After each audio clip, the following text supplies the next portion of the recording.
Hi students, welcome back to Chakravarthi ఈ class room Telugu channel. ఈరోజు మనం మన రెగ్యులర్ కోర్స్లోంచి తీసిన ఒక క్వశ్చన్ని డిస్కస్ చేద్దాం.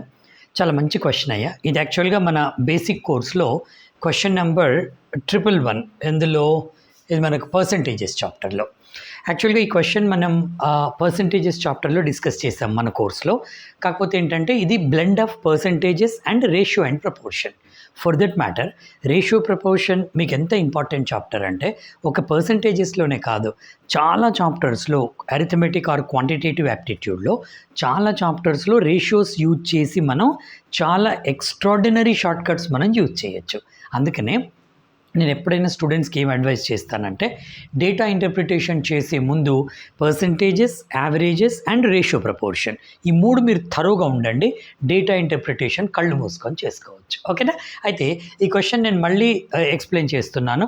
ఇది ఎవరికోసం అంటే ఎవరైతే మనల్ని యూట్యూబ్లో ఫాలో అవుతున్నారో స్టూడెంట్స్ వాళ్ళకు కూడా బెనిఫిట్గా ఉండాలని ఈ క్వశ్చన్ నేను మళ్ళీ చెప్తున్నాను. చాలా మంచి క్వశ్చన్. ఇలాంటి క్వశ్చన్స్ మీకు జనరల్గా స్టాఫ్ సెలెక్షన్ కమిషన్లో అడుగుతాడు. అప్పుడప్పుడు మీకు ఇదే కాన్సెప్ట్తో కొంత మోడల్ చేంజ్ చేసి ఫార్మాట్ చేంజ్ చేసి బ్యాంక్ ఎగ్జామ్స్లో కూడా అడుగుతాడు. ఓకేనా? రైటింగ్ స్టార్ట్ చేద్దాం. చూడండి ఎలా ఇచ్చాడు. ఫస్ట్ యాజ్ ఇట్ ఈస్ ముందు క్వశ్చన్ చదవండి. The population of the town is 64,000. First year it is increased by 12.5%. Second year increased by 25%. రెండు ఇంక్రిమెంట్సే. First year increased by 12.5, second year increased by 25%, third year decreased by 10,000 and fourth year increased by 1/4%. అప్పుడు find the population of the village after 4 years అన్నాడు.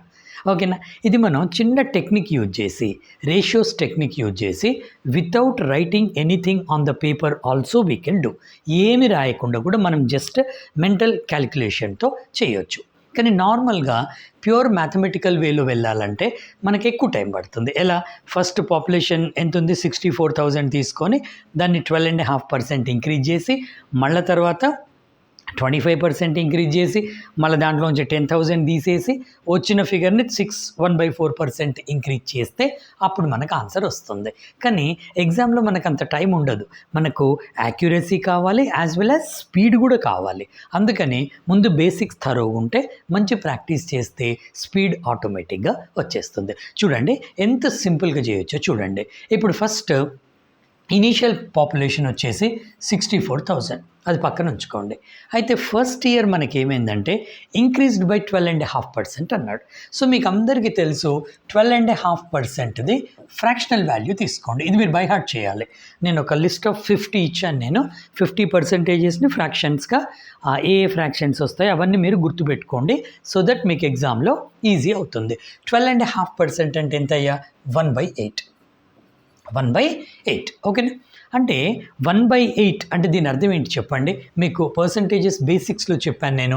12.5% increment, ఇది increase అయింది. ఓకేనా? 12.5% ఇది increase అయింది. Increase అయింది అంటే దాని అర్థం ఏంటంటే ఇనీషియల్గా 8 ఉంది. 8 రూపీస్ 8 పాయింట్స్, ఇక్కడ పాపులేషన్ కాబట్టి 8 పార్ట్స్ అనుకోండి. ఓకేనా? ఇనీషియల్గా 8 ఉంది, దానికి 1 పెరిగింది ప్లస్. అప్పుడు మనకు పెరిగిన తర్వాత వాల్యూ ఎంత అవుతుంది? మనకి 9 పార్ట్స్ అవుతుంది. అంతేనా? 12.5% అంటే 1/8. 1/8 ఇంక్రిమెంట్ అంటే అర్థం ఏంటి? ఇనీషియల్గా 8 ఉంది, 1 పెరిగింది, ఫైనల్గా 9 అయింది అని అర్థం. దాన్ని మనము రేషియోలో రాసుకుంటే ఎలా రాసుకుంటాం? Very simply we can write it as 8:9. అర్థమైందా? ఇనీషియల్గా 8 ఉంది, తర్వాత 9 అయింది. ఇది ఎప్పుడు జరిగింది? ఫస్ట్ ఇయర్లో జరిగింది. తర్వాత సెకండ్ ఇయర్ ఏమైంది? Increased by 25%. 25% అంటే మనకు చాలా ఈజీ గుర్తుపెట్టుకోవాలి. ఇది 1/4. సేమ్ లాజిక్ ఇక్కడ. ఇనీషియల్గా 4 ఉండే, 1 పెరిగింది, మొత్తం 5 అయింది. అంటే దీన్ని మనం రేషియోగా కన్వర్ట్ చేసుకుంటే 4:5 అవుతుంది. చాలా సింపుల్. అర్థమైందా? ఈ స్టెప్ వరకు అసలు మనం పేపర్ పైన రాసే అవసరమే లేదు. ఏం అవసరం ఉంది? సింపుల్గా మైండ్లో మనకు తెలిసిపోద్ది. అయితే ఇక్కడ 2 ఇంక్రిమెంట్సే ఉన్నాయి చూడండి. నేను చెప్పాను మీకు ప్రీవియస్ మన రెగ్యులర్ క్లాసెస్లో. అంటే యూట్యూబ్ స్టూడెంట్స్ మీరు ప్రతిసారి మీరు అలా అనుకోకండి, సార్ మేము చెప్పానంటే అది సింపుల్ కాబట్టి నేను చెప్తున్నాను. ఓకేనా? ఎప్పుడైతే 2 సార్లు ఇంక్రిమెంట్ వచ్చిందో మీ రెండింటిని మీరు కంబైన్ చేయొచ్చు. ఎలా ఒక ఇంక్రిమెంట్ అయింది, ఒక ఫిగర్ ఒక ఇంక్రిమెంట్ అయింది, మళ్ళీ దానిపైన ఇంక్రిమెంట్ అయిందంటే మల్టిప్లై చేసుకోవాలి. ఎలా మల్టిప్లై చేస్తాం మనం? 8 4s 32 ఈస్టు 9 5s 45. ఇది అంటే ఫస్ట్ 2 ఇయర్స్లో జరిగింది ఏంటి?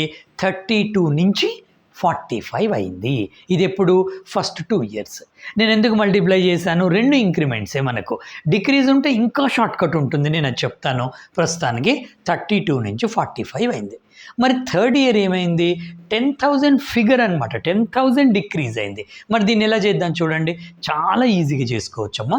ఎలా అంటే నేను ఇక్కడ ఒక చిన్న టేబుల్ లాగా చూపిస్తాను చూడండి. 2 ఇయర్స్ రిజల్ట్ ఇది, ఓకేనా? ఈ 2 ఇయర్స్లో మనకేం జరిగింది? 32 నుంచి 45 అయింది. 32 ఈస్టు 45, ఓకే.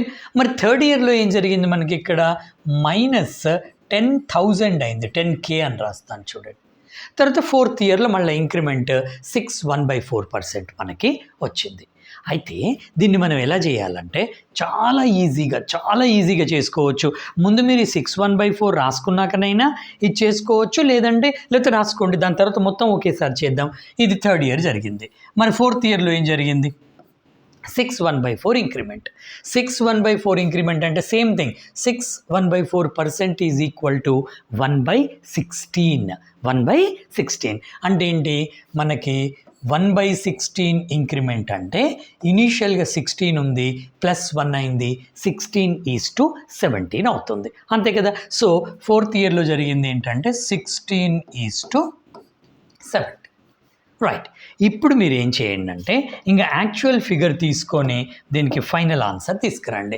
మీరు ఇంకా ఒకసారి ఆలోచించండి స్టూడెంట్స్, ఇది ఇప్పటి వరకు కూడా మీరు పేపర్ మీద రాసే అవసరం లేదు. మీరు సింపుల్గా ఫస్ట్ ఇయర్లో సెకండ్ ఇయర్లో కలిపి 32 నుంచి 45, థర్డ్ ఇయర్లో ఇది జరిగింది, ఫోర్త్ ఇయర్ 16:17. ఇప్పుడు యాక్చువల్ ఫిగర్ ఎంత? ఇనీషియల్గా 64,000. అంటే ఈ 64,000 can be equalise to 32 parts in the ratio. ఇలా 32 కెన్ బి ఈక్వలైజ్ టు 64,000. ఇక్కడ ప్లేస్ లేదు కాబట్టి K అని రాస్తున్నాను, 64K. ఇప్పుడు సింపుల్గా ఇనీషియల్గా ఫస్ట్ 64K ఉంటే ఈ రేషియో ప్రకారంగా నెక్స్ట్ ఎంత అవుతుంది? 32 parts is equal to 64K, 45 parts is equal to how much? Unitary method. ఇక హారిజంటల్గా రాసుకునే బదులు సింపుల్గా 32 ఎన్ని టైమ్స్ వస్తుంది? 2 times 64 అవుతుంది. అంటే 45 కూడా ఇంటూ 2 చేస్తే మనకు వచ్చేది ఇక్కడ 90K, 90,000.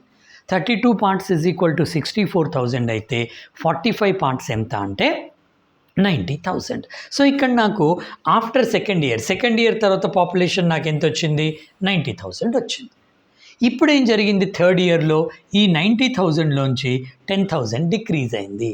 అంటే మనకి ఇక్కడ రిజల్ట్ వచ్చేసి 80,000 అయింది. ఇది 8. ఇప్పుడు ఈ 80,000 దేనికి ఈక్వల్? ఫోర్త్ ఇయర్లో 16 partsకి ఈక్వల్.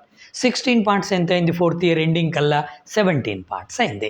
అంటే 16 parts is equal to 80K అయితే 17 parts హౌ మచ్? ఎంత సింపుల్గా చేసుకోవచ్చు. 16 how many times? 5 times. 16 5s 80. అప్పుడు 17 into 5 చేసుకోండి. అప్పుడు నా ఆన్సర్ ఎంత వస్తుంది? 85,000 ఇస్ ద ఆన్సర్. ఎంత సింపుల్గా అయిపోతుంది చూడండి. సో ఇక్కడ నాకు ఆన్సర్ వచ్చేసి 85,000. ఇలా చేయాలి క్వశ్చన్స్ చేసే పద్ధతి ఇది.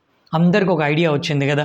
అంటే ఇంత సింపుల్గా ఇప్పుడు మనకు చాలా నోటిఫికేషన్స్ వచ్చాయి. మీకు ఎస్ఎస్సి CGL వచ్చింది, SSC MTS వచ్చింది, IBPS క్లర్క్ వచ్చింది, IBPS RRB clerk and officer job PO కూడా వచ్చింది, ఓకేనా. సో కాబట్టి మీరు ఏం చేయండి, కొంచెం జాగ్రత్తగా ప్రాక్టీస్ చేసుకోండి.